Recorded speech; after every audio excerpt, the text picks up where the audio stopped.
Heute am 19. Mai haben Trump und Putin ca. 2 Stunden miteinander telefoniert.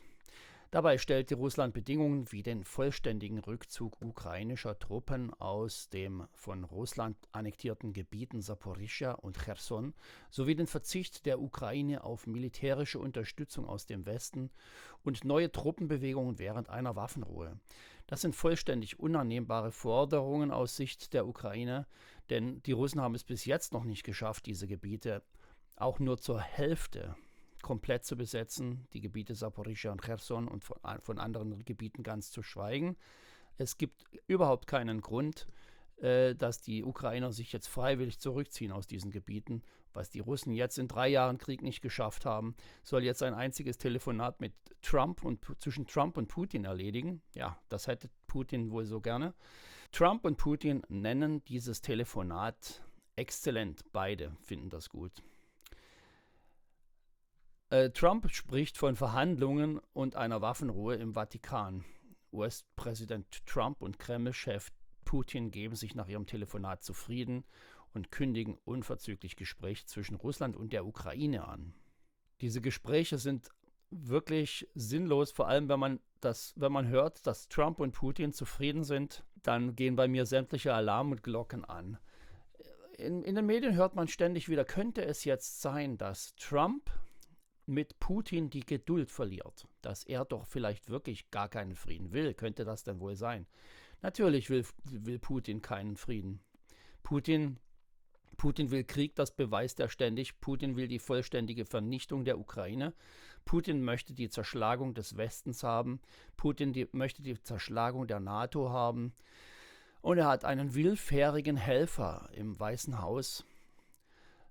Donald Trump ist ein absoluter Fan von Putin und ein Helfer, und deswegen macht es keinen Sinn, sich auf Trump überhaupt noch zu verlassen, zu versuchen, Trump irgendwie an Bord zu halten. Im ZDF gab es eine hervorragende Doku, in der der Journalist Johannes Hano belegt, dass Donald Trump bereits in den frühen 80er Jahren vom KGB geködert worden ist. Schaut euch diese Doku an, sie ist sehr sehenswert. Da wird klar, dass Donald Trump nicht unbedingt auf der Gehaltsliste der Russen steht, doch er ist eng mit ihnen verstrickt. Interessanter ist aber noch eine Sache, nämlich dass Elon Musk und andere Tech-Milliardäre, die sogenannten Tech-Bros, dass die ebenfalls komplett durchsetzt sind von russischen Agenten, auch Interessen haben, die deckungsgleich sind mit denen des Kreml. Wir haben aus dieser Ecke überhaupt nichts Gutes zu erwarten, und wir sollten uns als Europa mit uns selbst befassen in Zukunft. Damit meine ich, dass wir als Europa selber für unsere Sicherheit sorgen müssen und nicht irgendwelche Zugeständnisse an Putin und an Trump machen.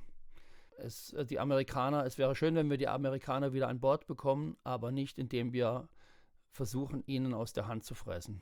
Jedes Gespräch zwischen Putin und Trump ist schädlich in dieser Zeit.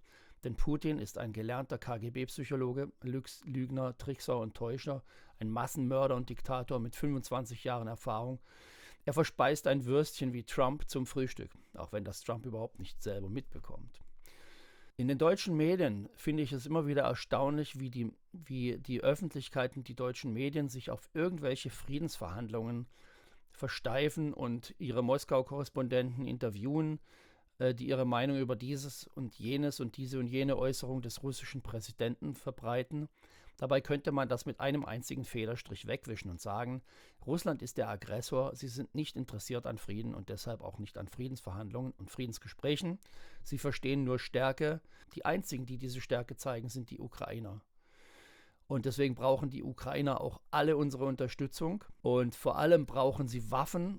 Der Taurus-Marschflugkörper wird nicht.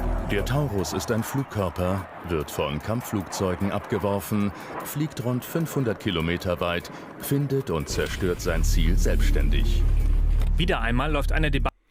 Ja, wieder einmal läuft eine Debatte über den Taurus-Marschflugkörper. Es wird mal Zeit, dass Friedrich Merz endlich diese Debatte beendet und den Taurus liefert. Jetzt ist es an Friedrich Merz, werde ich mich auf diese Debatte wieder einlassen mit der SPD und werde wieder klein beigeben, den Taurus nicht liefern, um meinen Koalitionspartner nicht zu verschrecken. Dann ist Friedrich Merz als Tiger gestartet und als Bettvorleger gelandet. Der Taurus ist nicht nur eine absolut leistungsfähige Waffe, er ist inzwischen auch ein politisches Symbol für Handlungsfähigkeit oder für eben Handlungsunfähigkeit. Die Regierung Scholz hat Handlungsunfähigkeit bewiesen, was zu Zehntausenden, Hunderttausenden von ukrainischen verlorenen Leben geführt hat. Wäre Zeit, dass Friedrich Merz endlich Handlungsfähigkeit beweist und diesen Taurus endlich liefert.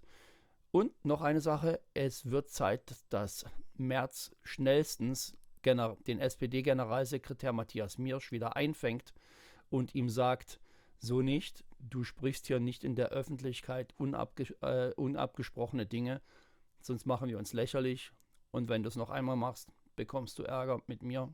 Der Kanzler hat die Richtlinienkompetenz und er soll sie auch nutzen. Mein Name ist Christoph Müller. Wenn Sie diesen Kanal unterstützen möchten, dann geben Sie diesem Video ein Like und abonnieren Sie den Kanal, teilen Sie das Video und bis zum nächsten Mal.